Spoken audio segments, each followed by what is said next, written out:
얼마 전에 저희 구독자분께서 아주 소중한 댓글을 남겨주셨습니다. 소중하게 모은 시드머니 1억 5천만 원으로 매달 월세를 따박따박 받을 수 있는 아파트를 알려달라고 하셨습니다. 아마 영상을 시청하시는 많은 분들이 이거에 대해서 궁금해 하실 것 같다고 저는 생각했습니다. 왜냐하면 내가 평생 어렵게 모은 돈을 허투루 쓸 수가 없잖아요. 그래서 오늘은 단순히 어디 아파트 사세요 이렇게 제가 알려드리는 게 아니라, 만약에 저한테 1억 5천이 있어서 투자를 한다면 이 지역에 투자하겠다라는 마음으로 어떤 과정을 거쳐서 든든한 월세가 나오는 지역을 찾는지 그 방법에 대해서 알려드리도록 하겠습니다. 제가 단언컨대 오늘 영상 끝까지 시청하시면은 다른 사람들의 말에 휘둘리지 않고 흔들리지 않고 내 스스로 자산을 볼 수 있는 눈을 갖추게 되실 거라고 장담드리겠습니다. 그럼 바로 시작하겠습니다. 가장 먼저 대한민국 인구의 절반이 살고 있는 경기도를 예를 들어서 찾는 방법을 알려드리도록 하겠습니다. 첫 번째 스텝은요, 화면에서 보시는 것처럼 월세 투자의 가장 기본이 뭘까 생각을 했습니다. 제 답은 바로 사람들이 살기 좋은 동네부터 찾자였습니다. 근데 경기도에는요 31개의 도시가 있기 때문에 이거를 일일이 다 들여보기에는 너무 막막하더라고요. 그래서 저는 첫 번째 기준으로요, 인구 50만이 넘는 도시로 단축을 시키자 했습니다. 인구가 50만 명이 넘는다는 건 제가 생각했을 때 이미 병원이나 학교, 대형 마트나 관공서 같은 기본 인프라가 탄탄하기 때문입니다. 사람들이 살기 좋아야 월세를 살 사람도 꾸준히 들어오지 않겠습니까? 그래서 31개의 경기도 시, 군 중에서 12개로 줄였고요. 그게 바로 화면 오른쪽에 있는 수원, 용인, 성남, 화성, 부천, 안산, 평택, 안양, 시흥, 고양, 남양주, 파주입니다. 그리고 두 번째 스텝으로는요, 이거는 제가 정말 중요하다고 생각하는 건데 2030, 20대, 30대가 좋아하는 도시인지 이거를 정말 저는 중요하게 봤습니다. 이분들이 왜 중요하냐면요, 저는 젊은 친구들이 바로 이 아파트 월세의 주된 고객이 될 수 있다고 생각했기 때문입니다. 그리고 젊은 사람들이 모여야 동네에 활기가 돌고 상권이 살아납니다. 또 5년, 10년 뒤에 내가 이 아파트를 팔 때 지금의 젊은 세대들이 나중엔 아파트 매매 수요가 되거든요. 저는 그것까지 생각을 했습니다. 그래서 통계청에 가서 통계를 다 조사했습니다. 전부 다 조사했고요. 이렇게 보시면은 경기도의 도시 중에서 20대, 30대가 가장 많은 순서로 1위부터 8위까지 꼽았습니다. 앞에서 50만이 넘는 도시 12개를 추렸죠. 거기서 또 젊은 사람들이 정말 많은 도시만 순위를 꼽아서 추렸습니다. 그랬더니 시흥이랑 남양주, 안양, 파주는 이만큼의 젊은 사람은 없어서 감점을 줬습니다. 그리고 전입, 전출, 이동 데이터를 보시면요, 1위부터 5위까지는 플러스인데 6위부터 12위까지는 마이너스입니다. 그러니까 올해 인구가 순순히 플러스가 된 도시는 화성, 파주, 안양, 용인, 평택밖에 없고요.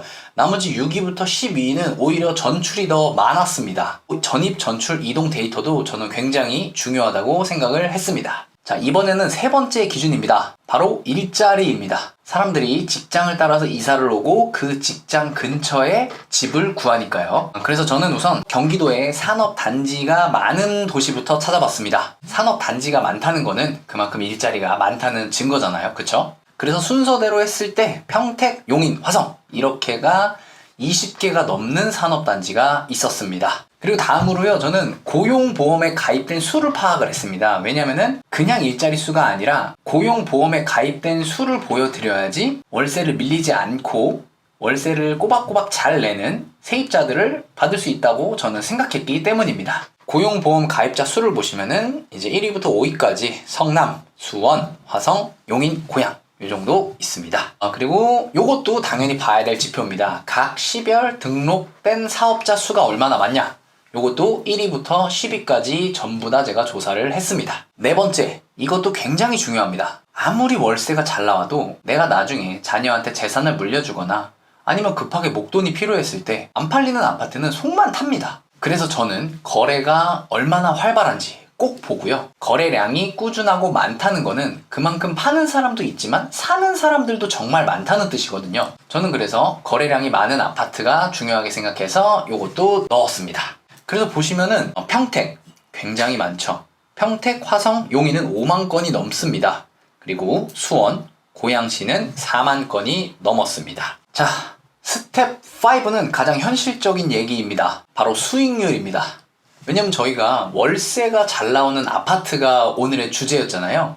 그러니까 수익률은 월세랑 절대 빼놓을 수가 없었습니다. 근데 여기 보시면은 제가 가장 현실적인 중위 가격 아파트 기준이라고 써놨습니다. 이게 뭐냐면요, 어떤 도시나 진짜 저렴한 아파트 구도 있고 진짜 엄청 비싼 펜트하우스도 있잖아요. 근데 이런 것들은 통계에 굉장히 방해가 돼요. 그래서 저는 가장 평범하고 일반적인 수준의 아파트를 기준으로 계산을 하려고 이 중위 가격을 기준으로 중위 매매가, 중위 보증금, 중위 월세 이렇게 다 전부 조사해서 데이터를 보여드리는 겁니다. 근데 보시면은 아무래도 이제 저희가 익히 흔히 알고 있는 도시들은 지금 아파트 값이 굉장히 많이 올라갔잖아요.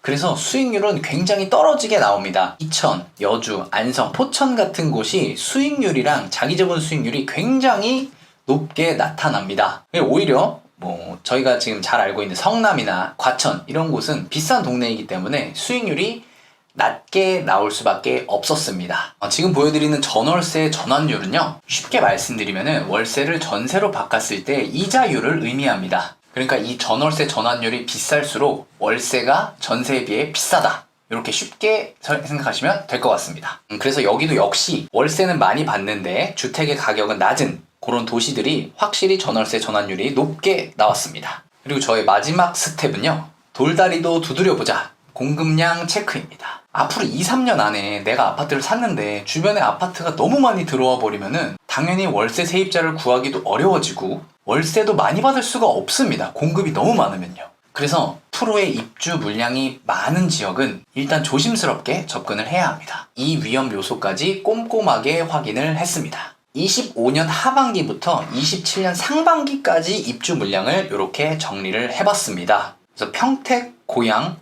화성, 파주, 이천까지는 굉장히 많죠.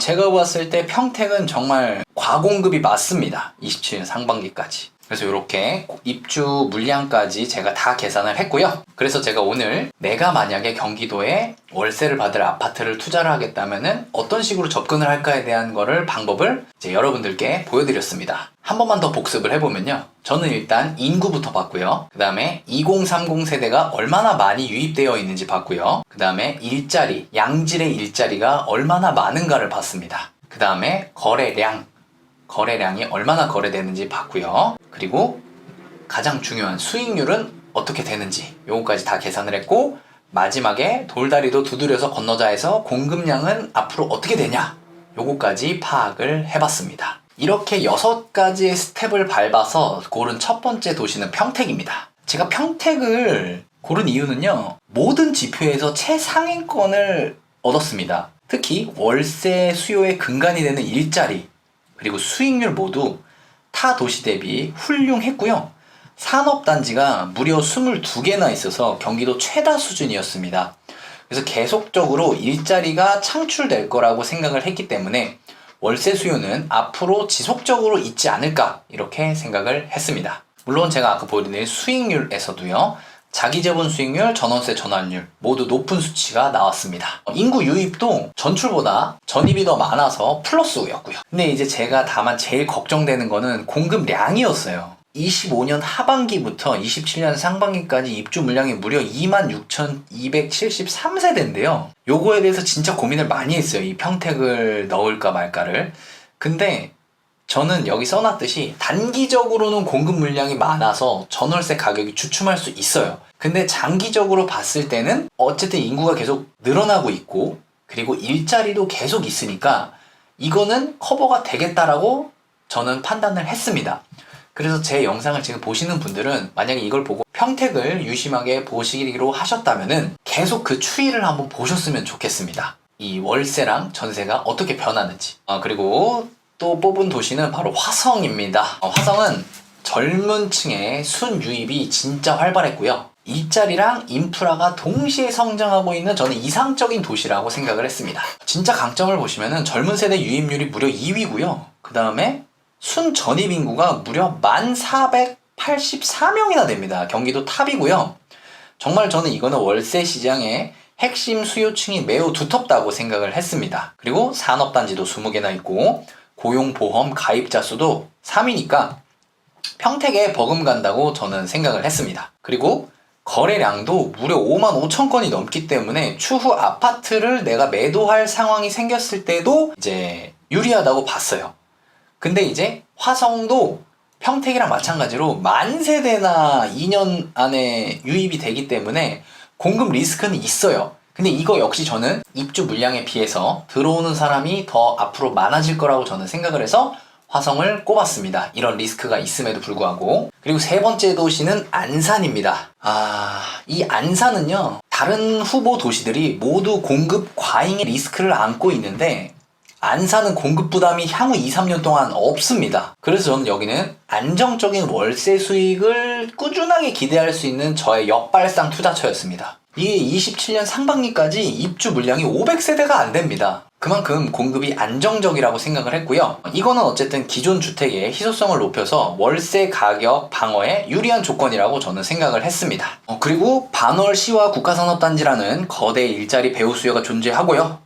고용보험 가입자 수도 높은 순위에 있기 때문에 견고하다고 저는 판단을 했습니다. 다만 저는 안산이 올해만 5,700명이 순유출이었고요. 그리고 여기가 도시 이미지가 좀 좋지가 않잖아요. 사람들이 생각했을 때. 그래서 그게 조금 이제 여기에 리스크라고 생각을 했는데 이제 어쨌든 오늘의 주제는 안정적으로 월세를 받을 수 있냐, 갭 투자가 아니라 안정적으로 월세를 내가 꾸준히 받을 수 있냐기 때문에 이제 월세 현금 흐름에 맞춘 전략입니다. 안산시는. 그리고 네 번째는 용인입니다. 일자리랑 주거 쾌적성, 학군 모두 갖춘 저는 육각형의 균형 잡힌 투자처라고 용인을 봅니다. 일자리도 많죠. 인구도 긍정적이죠. 그 다음에 공급 물량도 5,000세대가 안 돼요. 그래서 굉장히 안정적인 거라고 판단을 했고요. 산업단지도 21개나 있고 SK 하이닉스, 반도체 클러스터 등 미래 가치가 높은 첨단 산업 일자리가 풍부하다고 생각했습니다. 그리고 보시면은 인구 순 전입도 5,900명이나 되고요. 2030 유입도 3위로 매우 높습니다. 그래서 아까 말씀드린 대로 입주 물량이 5,000세대가 되지 않아서 만 세대가 넘는, 2만 세대가 넘는 화성, 평택에 비해 공급 리스크도 없다고 생각을 했습니다. 근데 용인은 아시다시피 여러분 아파트 가격이 비쌉니다. 쉽게 말씀드리면은 아파트로 내가 어떤 걸 샀을 때 이제 들어오는 월세는 적을 수 있어요. 그래서 저는 여기는 이런 거죠. 나중에 아파트 가치 상승도 하면서 꾸준하게 월세도 그냥 어느 정도 적당히 들어오면 좋겠다 하는 분은 저는 용인을 적극 추천드립니다. 마지막은 제가 안성시를 꼽아봤는데요. 사실 안성시는 인구가 50만이 되지 않습니다. 근데 오늘 제가 안성시를 고른 이유를 보시면은 진짜 매매가가 낮은데요. 월세 수익률이 높아요. 그래서 저는 여기가 가성비형 투자처라고 생각을 했어요. 그리고 오늘 저한테 의뢰를 주신 구독자분께서 모은 시드머니가 1억 5천이라고 하셨는데 이 1억 5천으로 대출까지 받으시는지 아니면 순전한 1억 5천으로 아파트를 완전히 사시는 거를 원하는지까지는 얘기가 없으셔서 만약에 진짜 내 자본만 투자해서 월세 받는 아파트를 산다면 안성시도 괜찮을 것 같다고 생각을 해서 여기를 5위에 올려봤어요. 왜냐면은 평택, 용인이랑 인접해 있고 이제 산업벨트의 외곽 수요를 흡수하고 있고 향후 교통망 확장으로 입지 개선 여지도 저는 크다고 보거든요. 그리고 보시면 총 수익률도 4.9%나 되고 자기자본 수익률은 5.2%로 상위권입니다. 근데 진입 장벽이 낮다 보니까 1억 원대 소액 투자자도 월세 수익 구조를 만들기 용이하다고 저는 생각을 했어요. 안성시 인구가 19만 명대거든요. 근데 27년 상반기까지 입주 물량은 2,500세대예요. 요거를 공급 부담률을 계산을 해봤을 때 1000명당 입주 세대수가 13명이라서 공급 물량도 생각보다 안정적이겠구나 이렇게 생각을 했습니다. 그래서 이렇게 꼽아봤는데 이제 여기는 리스크가 있죠. 단점은 어디다나 있으니까요. 여기는요 거래량이 그렇게 많지 않아요. 그래서 환금성은 떨어질 수 있습니다. 그리고 도심 인프라가 아무래도 인구수가 적다 보니까 다소 부족할 수 있고요. 생각보다 여기가 신축으로 있는 아파트들이 없어요. 브랜드 신축 단지가 적어서 이미지나 선호도 측면에 제약은 있다고 저는 생각을 했습니다. 오늘 이렇게 제가 월세 투자를 할 수 있는 아파트를 찾기 위한 경기도 31개의 도시에서 시작해서 5개의 도시까지 추리는 과정을 보여드렸습니다. 오늘 과정이 이제 저희 구독자분처럼 월세를 받을 수 있는 아파트를 찾으시는 분께 정말 큰 도움이 되셨으면 좋겠고요. 제가 다음에는 이제 제가 오늘 5개의 지역을 찝었잖아요. 이 5개의 지역에서 또 어떻게 동들을 줄여 나가는지 그것까지 또 보여드리도록 하겠습니다. 오늘 영상 많은 도움 되셨다면 구독 좀 부탁드리겠고요. 제가 아무래도 아직 구독자가 적다 보니까 이렇게 저희 구독자님처럼 댓글을 남겨주시면은 정말 미친듯이 조사합니다. 제가 이 자료 조사하는데 일주일이 걸렸습니다. 왜냐면 객관적이어야 되니까요. 이렇게 저는 구독자님들을 위해서 댓글만 달아주시면은 제가 완벽하게 조사해서 알아오겠습니다. 구독, 좋아요 좀 부탁드릴게요. 감사합니다.